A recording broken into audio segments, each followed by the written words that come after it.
Turns out I did my first video having just rolled out of bed, hadn't had not a molecule of liquid had passed my lips, and that means I hadn't had a cup of tea, and you just can't operate without a cup of tea first thing in the morning.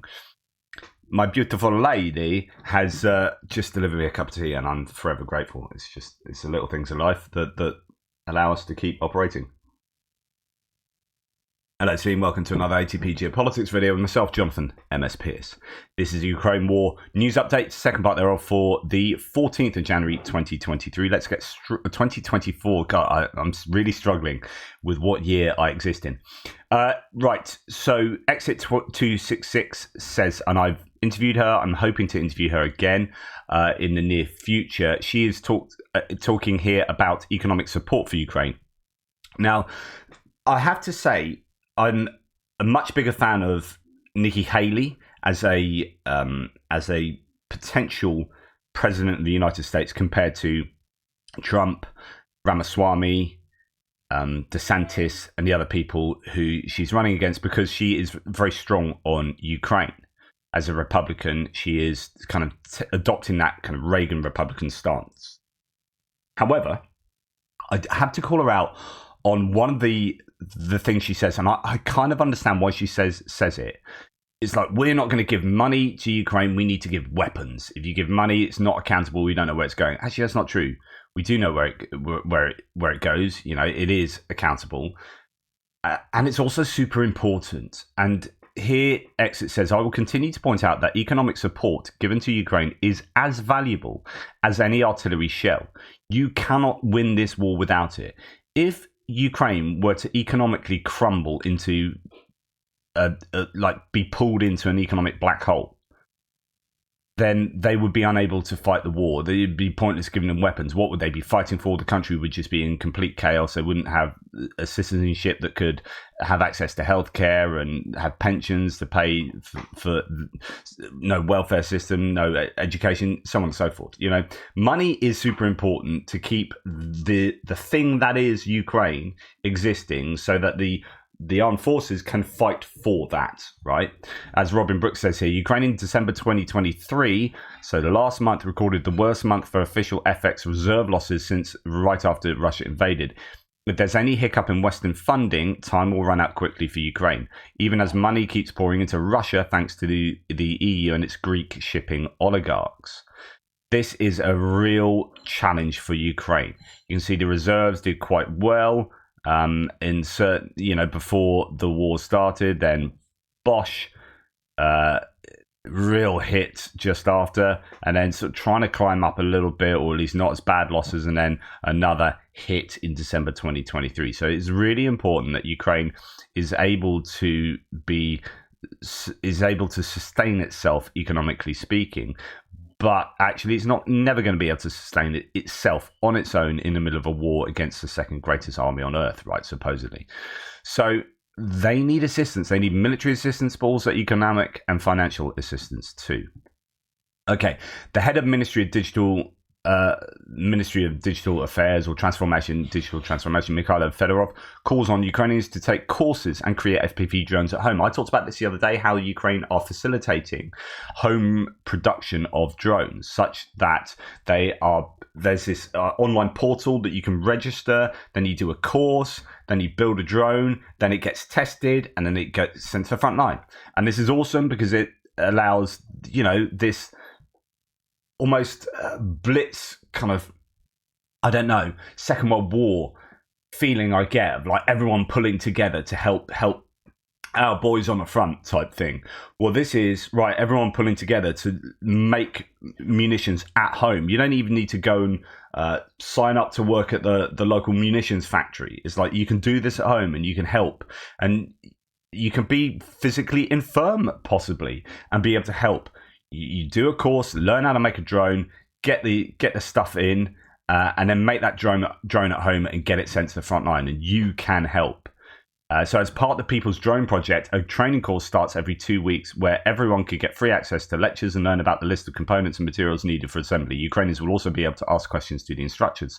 After assembly, the drone is sent for inspection, and if everything fits, it is sent to the military. Course participants have already delivered more than 100 drones, 80% of which had high performance and passed inspection.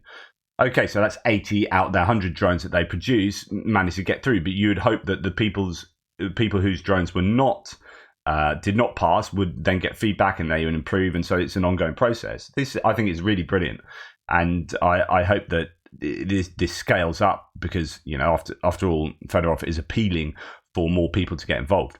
Norwegian F-16s land in Denmark to support training Ukrainian pilots on fighter jets. This is part of the multinational effort overseen by Denmark, Netherlands, and the US to deliver jets to Ukraine and bolster their defense against Russian aggression. And keeping in line with Nordic Love, this is our Nordic Love section. In fact, I'm going to start a band called Nordic Love. I think that sounds pretty good. Nordic Love with their new single. We'll see. Denmark allocates a new package of financial assistance worth $21 million to Ukraine. So financial assistance goes back to what I was just talking about. Minister of Development of Communities, Territories and Infrastructure, Alexander Kuprikov, reports it will be used to demine agricultural lands and reconstruction to aid in reconstruction of the Mykolaiv region. Now, I've talked to you previously. I did a whole segment on how Denmark is supporting Mykolaiv in particular, and it's a positive sum game. So it's not just a case of Denmark piling in resources to Ukraine out of some moral obligation. Actually, Danish companies are going to be involved in the reconstruction of Mykolaiv, and you know, those farmers that are having their fields demined are going to be buying probably Danish machinery to help do their farming, etc., etc. And this then gets both the Ukrainians up and running and helps out the Danish economy as well. So this is that positive sum game approach.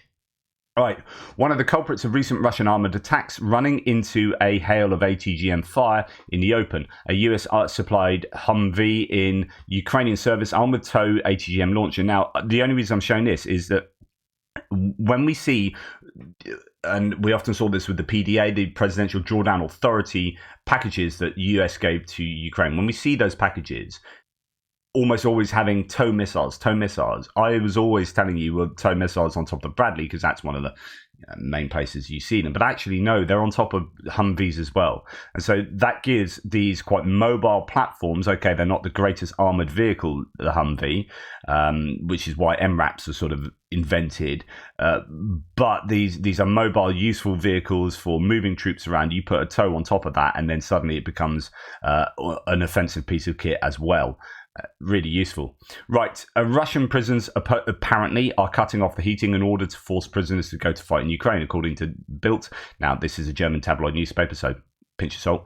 Publication claims that such radical measures have been approved by Putin, who is trying to use the cold weather to replenish the weakened troops in Ukraine. Temperatures are now reaching minus 35 degrees Celsius in some parts of Russia. Quote, for this reason, they simply cut off their heating at minus temperatures. By doing so, conditions in prisons must become unbearable for the men there so they go to Ukraine. Prisoners are simply sent en masse to the front line in Ukraine and sacrificed there, said human rights activist Olga Romanova. And then finally, this is another development in the guided glide bombs sector for Russia. Russia's new supersized glide bomb, our best look yet. This is the FAB 1500. So instead of the FAB 500, this is 3 times bigger. 1,500 M54s with wing kits that are 3 times larger and are more destructive than the glide bombs Russia has been using in Ukraine. So you can go and find out about that on the Drive, which often has very useful articles. Okay, moving on to geopolitical topics now. And we are starting with Ukraine negotiating signing security guarantees with 30 states, according to Denis Shmyhal, their prime minister. Now, we saw Ukraine and the UK having a bilateral security guarantee agreement that they said is going to be the blueprint for other nations as well. And now they're talking about signing those agreements with 30 states. I'd like to know what is entailed in these agreements. We are hearing that with the UK agreement, if the UK is invaded, it's basically like Article 5 of NATO. Ukraine will come to the UK's aid. Now, the chance of the UK being invaded is far slimmer than Ukraine being invaded. So this is probably an agreement that works more for the benefit of Ukraine going forward after this war. But apparently, Ukraine are very happy with the agreement, and they think it's a real, a really important point in terms of bilateral international agreements, because this is such a good agreement that they are going to use it as a blueprint, as I've said. Among these countries are also members of the G7, the officials said. The Prime Minister also added that Ukraine expected to sign a number of agreements in the near future as well. So they're furiously signing up agreements. I just would love to know what is entailed in those agreements. Right, the Nordic Love, their new single. Our new single, long-term, clear-sighted and realistic Russia policy. It's a real catchy song title, isn't it? Nice. It's a nice tune. Anyway, Nordic nations hail new US defense pacts as historic step amid Russian threat. Finland, Sweden and Denmark stand for a long-term, clear-sighted and realistic Russia policy, their defense ministers write in an op-ed. So again, like I've said recently, the Baltic states, the Nordic states, they are, Poland, really strong supporters of Ukraine, and it's great to see them continue to lay the groundwork for continued Ukrainian defense and success, and hopefully also act as an inspiration to other nations to follow suit. President of Ukraine meets with the new French Foreign Minister, Stéphane Séjourné. I think that's Séjourné.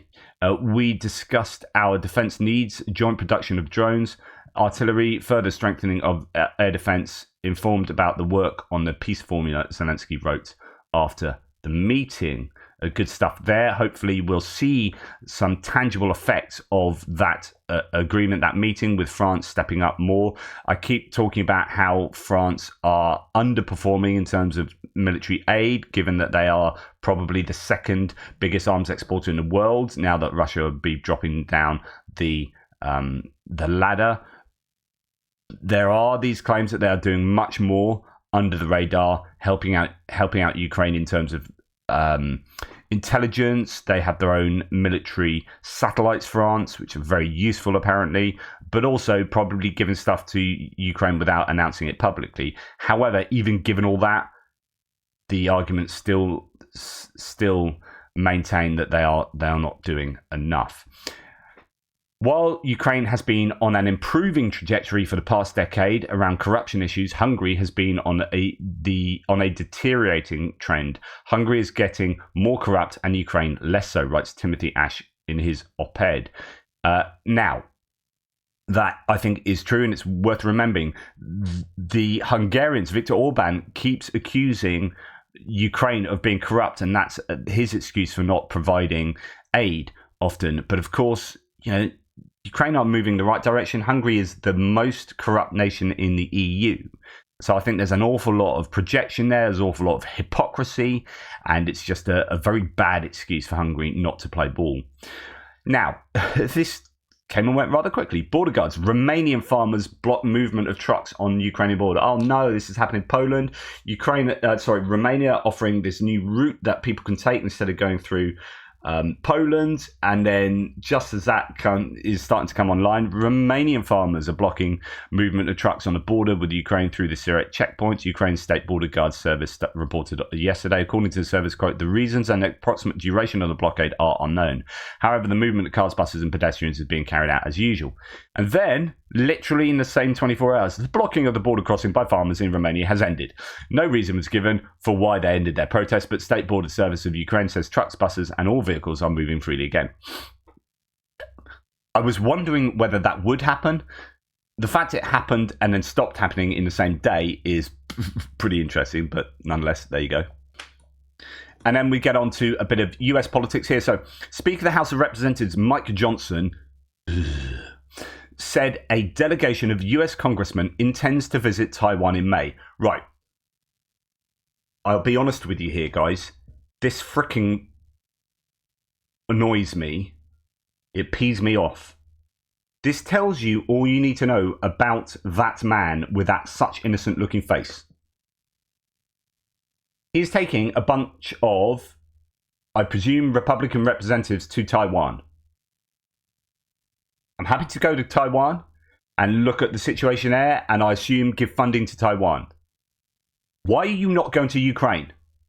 Why are you not going to Ukraine? What is it that is stopping you going to Ukraine? Who is paying you? What is going on here? What quid pro quo is taking place that you choose to go to Taiwan that is not at war, and you don't go to Ukraine, which is at war, and you are stopping the funding going to Ukraine, and interestingly to Taiwan, but you will go to Taiwan? That tells you, that messaging is all you need to know. I despise this man for a whole bunch of reasons. This is your main one. What he's doing to Ukraine is not cool. So when everyone talks about, it's fine to attach border security to Ukraine, or we need to sort that out before we sort out Ukraine. But if he goes and sorts out Taiwan before Ukraine, that argument fails. That argument fails. And you can no longer do the connection of the southern border to Ukraine, or we can't sort out other border integrity issues and wars until we sort out our southern border. That contingency fails if you then go and help Taiwan. And visiting Taiwan before you visit Ukraine is already starting to help Taiwan more than it is Ukraine. In terms of messaging, in terms of X, Y, and Z. This is not cool. Right. Now, Anders Nielsen actually adds to Mike Johnson's woes in terms of like undercutting the argument that Mike Johnson says. And I previously said that actually there does need to be clarity from the Biden administration on Ukraine. But in the way that he uses the term strategy, Anders Nielsen basically pulls the rug out from under Mike Johnson's feet. Strategy from Ukraine and from the Biden administration. For clarity, we need a clear articulation of the strategy to allow Ukraine to win. And thus far, their responses have been insufficient. They have not provided us the clarity and the detail that we have requested over and over since literally 24 hours after I was handed the gavel as Speaker of the House. And Anders Nielsen said exactly what I've said in the last couple of weeks. I've talked about this exact point, so we'll just go over the same point again. But this is I haven't said it directly with regard to Mike Johnson. I said it in terms of aid, just generally aid from the US to Ukraine, for example, from the US. This kind of chicken and egg situation, he talks about this perfectly here. And actually, that criticism isn't just in aid in general. It should be aimed at Mike Johnson because it answers Mike Johnson's points perfectly. Business. But this is not the way the word strategy is used in a military context. In a military context, the word means something quite different and also something quite specific. And I just want to go through what a military strategy is so that we can get an idea about what it actually is that Mike Johnson is asking Ukraine to do. At a basic level, a military strategy has three elements: ends, ways, and means. And a strategy. Okay, so what what you want to achieve, how you're going to achieve it, and what you need in order to achieve that. Okay, so that's broadly what it says here, and this is where withholding aid to Ukraine until you get a strategy makes no sense, because as he goes on to later say, and as I've told you this week, territories. So in the case of Ukraine, we actually have a pretty good idea about the ends and the ways that they would like to see in their strategy. The problem is the means.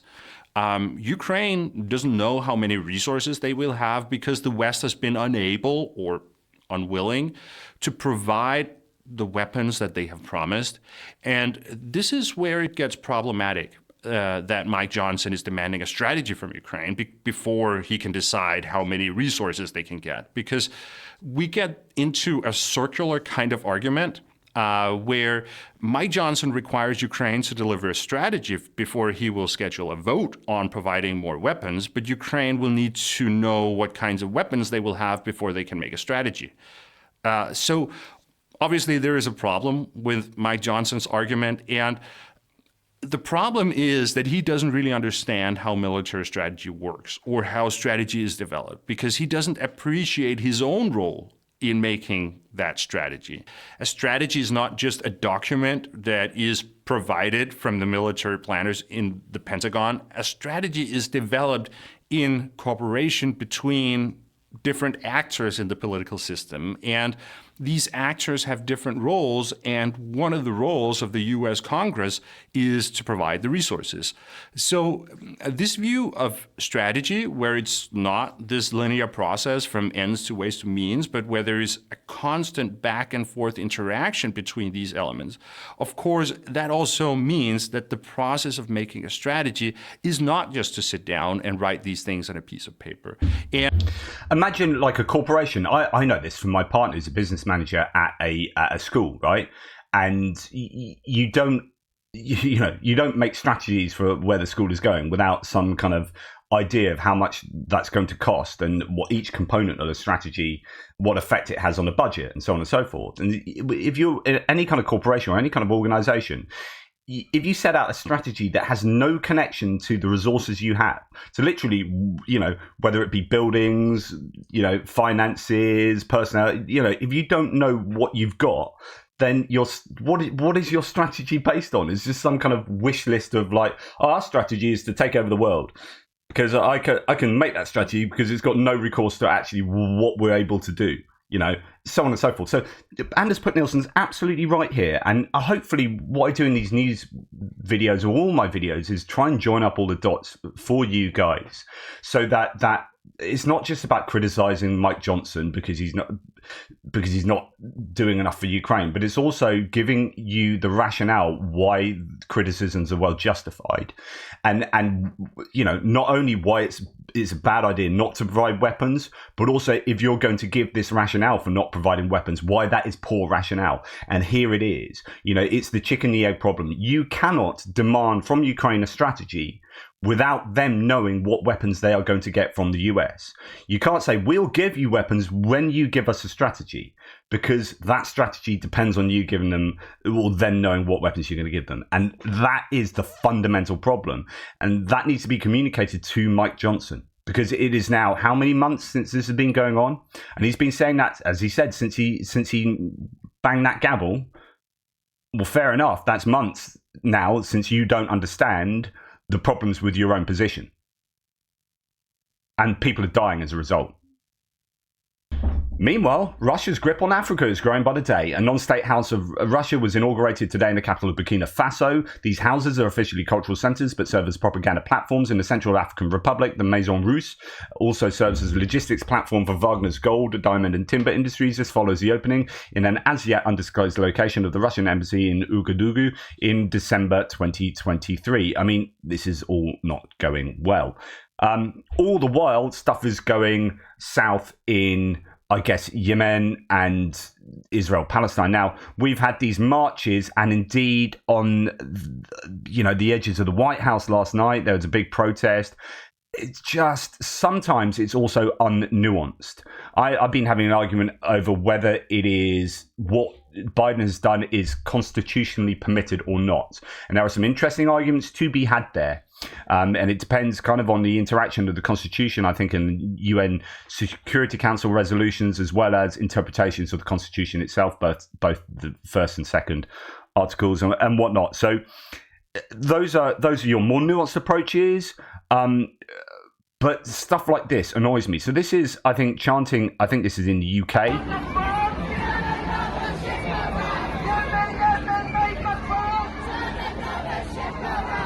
Yemen, Yemen, make us proud, turn another ship around.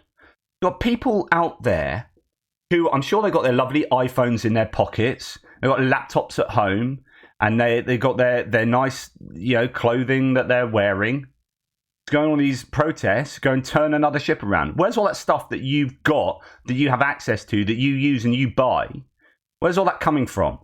Most of it's going to be coming up the Suez Canal via the Red Sea from China and the East. So turn another ship around means more than I think you think it means. As Tom Tugendhat, and this is me agreeing with a conservative politician who was actually running for prime minister. He's involved in the armed forces. He's a good man for that. As in he knows his onions in that respect. It's extraordinary to watch young men and women who I'm sure would tell you they believe in freedom and equality, supporting groups like the Houthis who have reintroduced slavery and systematically violate the rights of women and girls. There's some interesting. I've actually done some research on that. They sort of. I don't know whether reintroduced slavery is the correct term, but there's evidence that there's 1,800 slaves and servants within Houthi areas and whatever. The point being that these things are complicated, and actually Yemen make us proud, as if, like, I just wonder how much these guys know about the Houthis, about Yemen, or whether they're just like, I don't know, sounding off against whatever, but based on Palestine-Israel conflict. And of course, these aren't the same, although the Houthis might have jumped on the back of what's going on with Hamas, but like, Hamas are not cool as people and as an organization. The Houthis are not really cool as people and an organization. So these things are really complicated, and just shouting stuff like that is counterproductive and way too simplistic. As Shashank Joshi says here, quote from actually The Observer, John Llewellyn, former chief economist of the Organization for Economic Cooperation and Development, OECD, said, quote, this has escalated to become a serious problem. He put the probability of serious disruptions to world trade at 30%, up from 10% a week ago. Right, the Red Sea's inflation threat, the disruptions in the Red Sea have roiled global supply chains and pushed up freight costs. The Houthis have paged a big response to airstrikes. Iran wins either way with the US airstrikes on Houthis in Yemen. And I said on Twitter to one of these kind of posts that, do these people realize that inflation affects the poor the most? So they might as well be standing, Yemen, make us proud. They might as well be walking through London shouting, Yemen, make us proud. Make it more difficult for poor people to afford their living costs. Yemen, make us proud. Let's have another energy crisis. I mean, I am not, like, it sounds like I'm turning into some like war hawk pro-Reagan policy endorsing right winger, but I'm not. I'm a liberal leftist, but I understand what is going on in the world. I think more to some degree than these sort of people. It's easy to run around with flags without sitting down and say, okay, well, what are the ramifications of doing this? Why did the US and UK and many other nations do this? Exactly what is going on here? What did the Houthis do? Why didn't you shout about strikes against Houthis previously, since like the last 10 years of this activity? I have written articles, interestingly, about the UK supply of arms to Saudi Arabia to get involved in the Yemeni conflict. Like, my position is fairly nuanced. Like, is yours?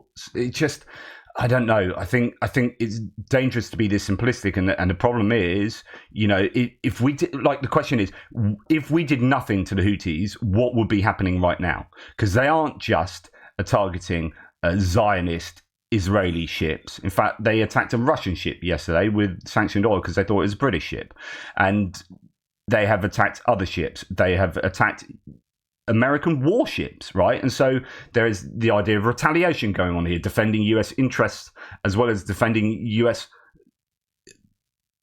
equipment. So this is difficult, but it's also taking away from what's going on in Ukraine as well. So again, Russia is loving this, absolutely loving this. But what would be happening if the US and UK and other nations didn't strike the Houthis? What would they still be doing? Is it just, should we sit back and let anyone just become pirates in the Red Sea? So on and so forth. So I don't know.